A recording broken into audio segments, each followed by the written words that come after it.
Hello guys, welcome to let's study MV classes. मैं आपको अब सेकंड पार्ट में 17 से आगे सॉल्यूशन दूंगा। सेक्शन शेड्यूल बी है हमारा, जिसमें हम केस स्टडी डिस्कस करेंगे। देखिए यहाँ पर हमारे पास ये इन्फॉर्मेशन दे रखी है। अब यहाँ पे कुछ क्वेश्चंस पूछे गए हैं। कह रहा है कि क्लास इंटरवल में हाईएस्ट फ्रीक्वेंसी क्या है। सबसे आसान क्वेश्चन है। देखिए सबसे हाईएस्ट कौन सी फ्रीक्वेंसी लिख रही है? 23। 23 का मतलब यहाँ पर 35 से 45, इसका मतलब C is the right answer of this question. फिर कहता है लीस्ट अफेक्टेड। लीस्ट का मतलब सबसे कम। सबसे कम कौन सा आपको यहाँ पे दिख रहा है? ऑब्जर्वेशन 5, यानी कि 55 से 65। तो इसका मतलब D is the right answer of this question. कह रहा है 45 वर्ष या उससे अधिक आयु वाले, यानी कि 45 से अधिक वाले। तो 45 से अधिक वाले अगर आप यहाँ देखेंगे तो नीचे वाला ऑब्जर्वेशन आ रहा है 14 + 5, यानी कि 19 आपका आंसर आ जाएगा। 35 से कम, 35 से कम की अगर हम बात करेंगे तो 6, ये पूरा का पूरा डेटा आ जाएगा हमारे पास। इन तीनों को हम ऐड करेंगे 38 हो जाएगा। B is the right answer. फिर कहता है the number of patient admitted in the age of more than 35 less than 55, यानी कि मोर देन 35 लेस देन 55, यानी कि दो ऑब्जर्वेशन है। 23 और 14 को ऐड करेंगे 37 आ जाएगा। तो हमारे ये 5 क्वेश्चन के आंसर बिल्कुल करेक्ट हो गए, जिसमें से आपको सिर्फ 4 ही करने थे। नेक्स्ट क्वेश्चन है हमारे पास कि यहाँ पर a part of monthly hostel charge fixed और रिमेनिंग, यानी कि हॉस्टल का चार्ज फिक्स्ड है हॉस्टल का चार्ज। उसके बाद डिपेंड करता है उनके फूड के ऊपर। तो जो अन्नू है वो 25 दिन वहाँ पे खाना खाती है और 45 रुपये देती है। इसका मतलब उसको एक्स रुपये देने पड़ेंगे और 25 दिन का उसको वाई रुपये के हिसाब से देना पड़ेगा पैसा। कुल मिला के 45 रुपये वो देती है। ठीक है, अब इनमें से कौन सा आंसर सेटिस्फाई कर रहा है? जब आप एक्स की वैल्यू रखेंगे तो इनमें से कोई सेटिस्फाई नहीं होगा। एक्स की वैल्यू यहाँ पर रखेंगे ये, वाई की वैल्यू रखेंगे ये, तो ये आ जाएगा। तो इसका मतलब D is the right answer of this question. फिर कहता है कि ये बिंदु 1000 रुपये देती है, तो बताओ उसको कॉस्ट कितना लगेगा। तो बिंदु 1000 रुपये देती है तो उसको कितने दिन, मतलब उसका कॉस्ट क्या है उसके खाने का। तो बिंदु के डेटा अलग दे रखा है। देखिए वो 30 दिन वहाँ पे खाना खाती है, 5200 रुपये देती है। तो इसके लिए आपको ऐसे करना पड़ेगा कि x + 30y = में 5200। x की वैल्यू 1000 रखेंगे, 3y अब सॉल्व करेंगे तो y की वैल्यू 140 आएगी। इसका मतलब कि उसको उसकी जो वहाँ पर आएगा आंसर वो आएगा 140, यानी कि पर डे जो कॉस्ट होगी फूड की वो 140 रुपीज़ होगी। फिर कहता है फिक्स चार्ज ऑफ हॉस्टल अगर 1000 रुपये कर दिया जाए और पर डे फूड 140 रुपये का है और इतने रुपये देती है, तो उसको कितने महीने, मतलब कितने दिन उसको वहाँ पे फूड मिलेगा। तो इसको भी बड़े आसानी से हम सॉल्व कर लेंगे। हमें पता नहीं है, हम मान लेते हैं कि 1000 रुपये वो देती है और टी मान लो उसका टाइम है ना फूड का 140 रुपये के हिसाब से 31 रुपये वो देती है कौन? अन्नू। तो अब सॉल्व कर लेंगे, इसको सॉल्व करेंगे, इधर जाएगा तो 30 दिन के लिए 30 दिन और ये 2 डिवाइड करेंगे 15 आ गया। तो इसका मतलब 15 दिन के लिए उसको खाना मिलेगा वहाँ पर। इसी प्रकार से नेक्स्ट क्वेश्चन है कि बिंदु का इक्वेशन क्या बनेगी। बिंदु की इक्वेशन ये बन जाएगी, इसका 10 आ जाएगा।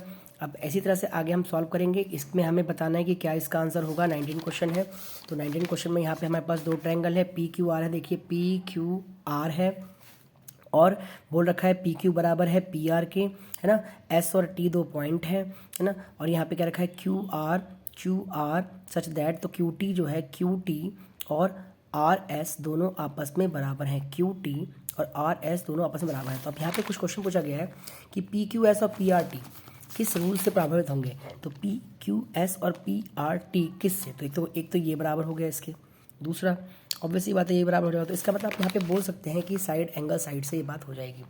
फिर इसी का दूसरे का आप बोल देंगे एस ए एस से हो जाएगा। मैं डायरेक्ट आपको लगा के बता देता हूँ, आइसोलेस एंगल की अगर 2 साइड बराबर होती है, बिल्कुल ठीक है।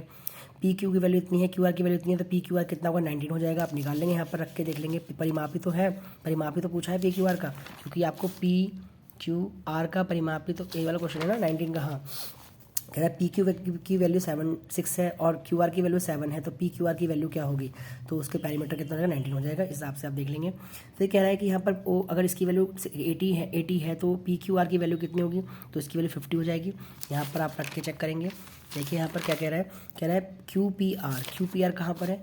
क्यू पी आर, ये पूरा 80 हो गया। कहने का मतलब ये है। फिर कह रहा है यहाँ पर तो पी क्यू आर कितना होगा? तो पी क्यू आर कितना होगा? ये कितना होगा? ये 80 है तो ये कितना होगा? अब देखिएगा ध्यान से, जो x और ये x आपस में बराबर हो जाएंगे तो बड़े प्यार से बोलेंगे आप x + 80 = में 180। तो इसका मतलब 2x = में 100। तो x की वैल्यू 50 आ गई ना यहाँ पर। तो इस प्रकार से आप बोल पाएंगे कि इसका आंसर कितना हो जाएगा? 50 आ रहेगा। तो बहुत ईजी है, मतलब बहुत आसान सा क्वेश्चन है। सेम ऐसे ही इसमें फेंसिंग लगाने का है, कुल लंबाई निकालनी है आपको। तो इसका मतलब आपको पैरामीटर निकालना है, तो आप सबको ऐड कर देंगे, ये प्लस ये, तो आपका आंसर रहेगा 2 पैरामीटर है। और इसका मतलब इसको तो आप यहाँ पे लेंगे नहीं, तो इसको छोड़ के चलना पड़ेगा हमें, फेंसिंग लगवाना है तो ये प्लस ये उसमें से 5 को माइनस करेंगे तो 245 आंसर आ जाएगा। फेंसिंग की कॉस्ट है 30 रुपये, तो 30 से जब आप मल्टीप्लाई करेंगे तो इसका आंसर ये आ जाएगा पर मीटर में। सेमी पैरामीटर पार्क का मतलब होता है आपको एस निकालना है, तो फॉर्मूला होता है A + B + C अपॉन में 2। आप तीनों को ऐड करेंगे 2 से डिवाइड करेंगे तो 125 आपका आंसर आ जाएगा। फिर ऐसे ही नेक्स्ट क्वेश्चन है आपके पास कि area of region of the grass planted, तो इसका आंसर ये आ जाएगा। ग्रास कितनी दूर में है तो आप इसका आंसर इसे माइनस कर देंगे, तो यहाँ पे ये आपका 375 जो यानी कि आप जब एरिया लगाएंगे एस वाले फॉर्मूले से तो आपका यही आंसर आएगा √S S - A S - B S - C S - A S - B S - C वाला फॉर्मूला लगाएंगे ह्यूमन्स का, तो आपका आंसर यही निकल जाएगा। मैंने सॉल्व कर रखा है। फिर यहाँ पे कहता है कि जो ग्रास प्लांटिंग है वो 20 रुपये की है, तो √5 की जगह आपको लेना है और √50 की जगह लेना है। तो जब आप इसे सॉल्व करेंगे ग्रास प्लांटिंग का तो आपका आंसर आएगा 29250 ग्रास प्लांटिंग के लिए। यहाँ बता रखा है आपको कि इन साइड में आपको ग्रास प्लांटिंग करनी है, तो कैसे आप इसको सॉल्व करेंगे, ठीक है। फिर आगे आपका नेक्स्ट क्वेश्चन है, कहता है प्रत्येक परिमेय अपरिमेय संख्या का 10% सदैव, यानी कि the decimal expansion of every irrational number is, irrational number का हमेशा decimal non terminating non repeating होता है, यानी कि ये आपका ये हो जाएगा। अगर आपके पास एब्सिसा इतना है, ऑर्डिनेट इतना है, तो कोऑर्डिनेट क्या होगा इसका, बिल्कुल सिंपल -5, -4 हो जाएगा। The angle of complementary is half angle, if an angle of complementary is then its measure is 45। If an angle is equal to, मतलब इक्वल के 45 का ही होगा, कॉमन सी बात है।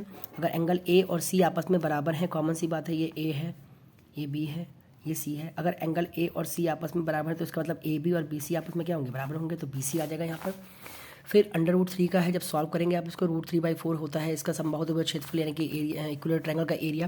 तो आप यहाँ पे रखेंगे वैल्यू क्या कि √3/4 साइड का स्क्वायर, तो √3 में के 3 बन जाएगा और ये 4 बन के कट जाएगा, तो 3√3 का आंसर आ जाएगा आपके पास। 0 अपरिमेय नहीं जी, रैशनल नहीं है, तो गलत बात है, रैशनल है। तो इसका मतलब यहाँ पर क्या करें, 2 adjacent angle is equal to the 90 adjacent angle का सम, तो 90 होता ही नहीं है, फॉल्स ही है। तो कहता है if one angle of linear is acute that other angle will be obtuse, बिल्कुल जी ये बताया भी था, ट्रू है बिल्कुल। Two triangles of the congruence is a true angle included side of the equal to corresponding to equal side of included the side of the other angle, बिल्कुल ये बात भी सही है।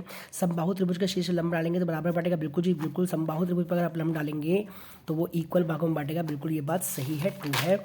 फिर कहता है 2 और 3 के बीच में आप कोई सी भी संख्या लिख दो ना भाई, 3 एक करके ऐसे मल्टीप्लाई कर दो, यहाँ पे 2 निकालनी है, आप 3 से मल्टीप्लाई कर दो, लो कोई सी भी लिख दो। यहाँ 6/3 हो गई, 9/3 हो गई, इसके बीच की कोई भी नंबर 5/3, 6/3, 7/3, कोई सी भी लिख दो, आप 2 लिखनी है आपको, बस दैट्स ऑल। इसको मल्टीप्लाई करें 3 2 6 हो जाएगा और ये मिलकर 50 हो जाएगा, 50 को खोलेंगे तो 5√2 हो जाएगा, तो इसका मतलब आंसर कितना आ जाएगा।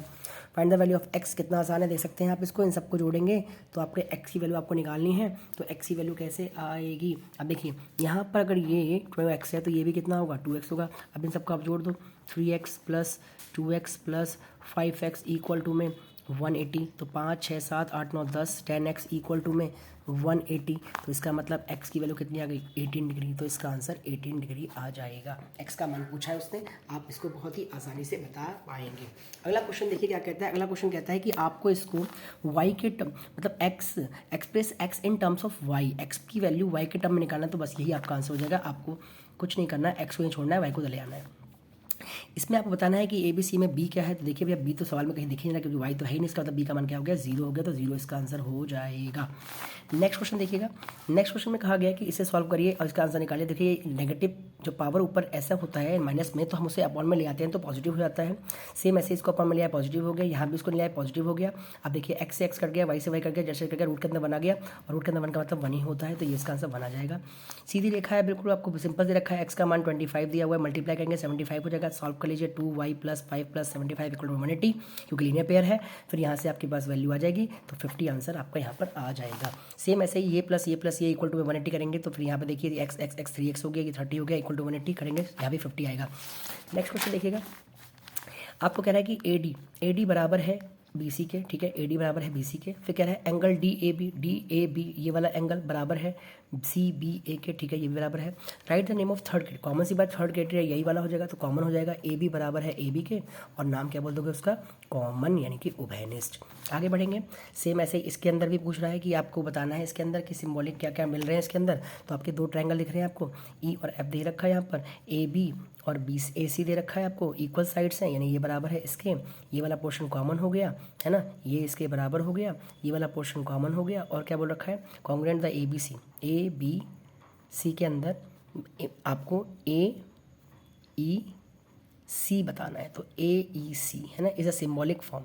तो क्या सिम्बॉलिक फॉर्म होगा, मतलब इसका क्या बनेगा, तो इसका बन जाएगा AFB है ना, AEC का क्या बन जाएगा AFB, ठीक है।